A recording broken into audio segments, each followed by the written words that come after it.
وحشتيني قوي قوي. ايه يا علي؟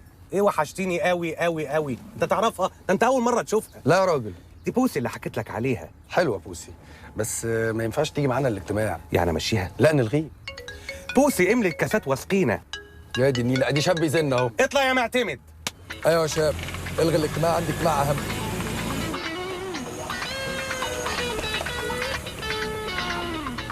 اتفضل علي بيه، اتفضل. علي بيه احنا في الامان، شهاب لو شافها هيفتكرها موظف في الشركه نسي يلبس البنطلون بتاعه. امان. معلش بس عشان في شويه روج. انت فين يا استاذ علي؟ بتلغي اجتماع الضرايب ليه؟ ها؟ واجتماع ايه ده اللي عندك اهم من اجتماع الضرايب عشان تلغيه؟ على فكره انت هتخش السجن. مش سامع يا ابني اسمع يا ابني. هاف فن يا علي بيه، هاف فن. ده انا هوريكي مكان رومانسي عمرك ما شفت زيه في حياتك قبل كده. في ايه يا شهاب؟ بتجعجع في الشركه كده ليه؟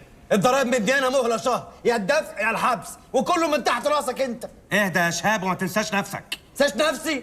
يا ابني انا اللي باني الشركه دي مع ابوه. انا المدير القانوني، الجي ام، جنرال مانجر. وانا البي ار بتاع الشركه دي يا شهاب. بيمب ريليشن شيب مانجر، يعني مهندس علاقات. اهدى يا شهاب كده عشان نتصرف في المصيبه اللي انت بتقول عليها دي. اللي قول لي، البنت الغنيه اللي انتوا عايزوا يتجوزها ديت موجوده لحد دلوقتي؟ ما هي بقى انت اللي بتتكلم في الجواز يا اوراني. صدقني يا شهاب، لا دي اخلاقي ولا مبادئي. بس اللي مهون عليا الموضوع ان احنا نيتنا مش نظيفه. سيبولي انا هقنعه بالمصيبه اللي انت بتقولها ديت. على اخر الزمن هنمشي في الحلال. هو ده بقى المكان الرومانسي اللي عمري ما هشوف زيه في حياتي؟ لا.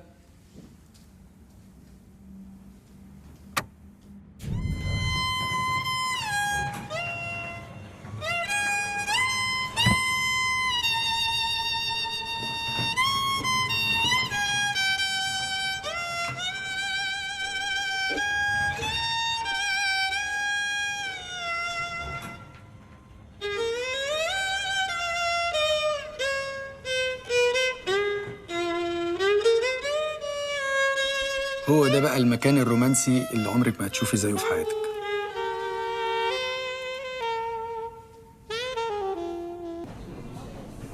سرك في العروسه دي زي القمر، ما فيهاش غلطه يا شهاب. قتلته. مين؟ خطيبي. شكيت فيه، راقبته، اكتشفت انه محول مكتبه جارسونييرا. قفشته، طلعت المسدس وضربته 16 طلقه لغايه ما خليت جسمه مصفى. والغريبه بقى ان الكلب ده اختفى من حياتي من ساعتها. يا ترى راح فين الكلب ده من ساعه ما مات؟ وظهرت ياسمين. ياسمين مين؟ سوري، نسيت اعرفكم عليها. ياسمين علي شهاب. قمر ياسمين، بسم الله ما شاء الله. انا عارفه انك بتحبني ومخلص ليا، صح؟ ناوي نتجوز امتى؟ انا عايزه الفرح اوت دور. انا فصيله دمي في ايه؟ طيب سوري، انا لازم اروح الحمام عشان عندي ميتنج مهم جدا جدا جدا. ممكن بليز تاخدوا بالكم من ياسمين؟ كعنين. ايه يا شهاب؟ انت عايز نتجوز واحده مجنونه؟ وطي صوتك، ياسمين احدى. ياسمين انت كمان؟ انت عايز تجنني؟ انا همشي. لا، الكاميرا بتاعت موبايل ياسمين احلى. ياسمين ممكن بليز تاخدينا سيلفي الخطوبه؟ الله. ياسمين ابعتها لي على الواتساب لو سمحت. عيد ميلاد علي بيه فاضل له يومين ولسه ما توصلناش لفكره ترضيني. انا شايف فيه رحرحه ابداعيه، في ترهل فكري، ده تسيب، اهمال. بالنسبه للساحره الكولومبيه اللي جايه، عايزكم تحجزوا لها سويت، ومش اي سويت، رويال سويت. احنا مش جايبين الساحر مدحت يا اساتذه، دي بتطلع البيضه من اماكن عجيبه يا اخوانا والله. والله يا حرام كده، كل اسبوع عيد ميلاد، كل اسبوع عيد ميلاد، ومصاريفه خراب بيوت. يا ابني حرام عليك، الواد هيتحبس، احنا في مصيبه. فعلا يا شهاب احنا في مصيبه. تخيل البلالين الهيليوم ناقصه من السوق. عشان كده عايزك تمضيني على 30-40 ألف يبقوا معانا إن كيس. يلا امسك الوصل ده عشان نلحق نصرف.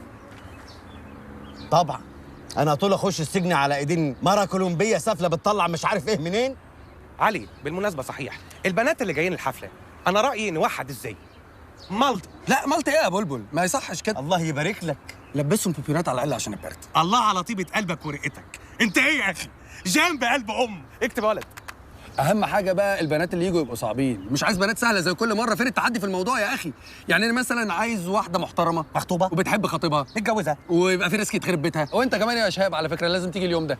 لا انا راجل بخاف ربنا وعندي بنات. سلام عليكم. استنى بس يا شهاب. شهاب انت رايح فين؟ لا ده لازم يمضي على الوصل عشان نلحق نصرف. شهاب استنى استنى يا حبيبي. الله في ايه يا اخي؟ انت بتوقف المراكب السايره ليه؟ يا ابني كل اللي بتعمله ده هيترد لك كما تدين تدان. طب هيترد لي ازاي؟ انا لا متجوز ولا عنده اخت ولا عندي ام ولا عنده تيزه. يبقى ما نبهدلش بنات الناس معانا ليه؟ مش كده؟ انا همشي قبل ربنا ما يخسف بينا الارض. وانت خليك كده، الناس تكرهك كل يوم عن التاني لحد ما تموت وانت لوحدك. انا ما يهمنيش راي حد فيا على فكره، انا عندي ثقه في نفسي. انا ما فيش حد بيكرهني يا شاب. طب قول لي مين بيكرهني؟ طب قول لي وانا اقول لك مين اللي ركب لك ديل في الشركه الاسبوع اللي فات. علي يا شهاب يا ساده، انا توصلت اخيرا للفكره بتاعت عيد الميلاد الاسبوع دوت.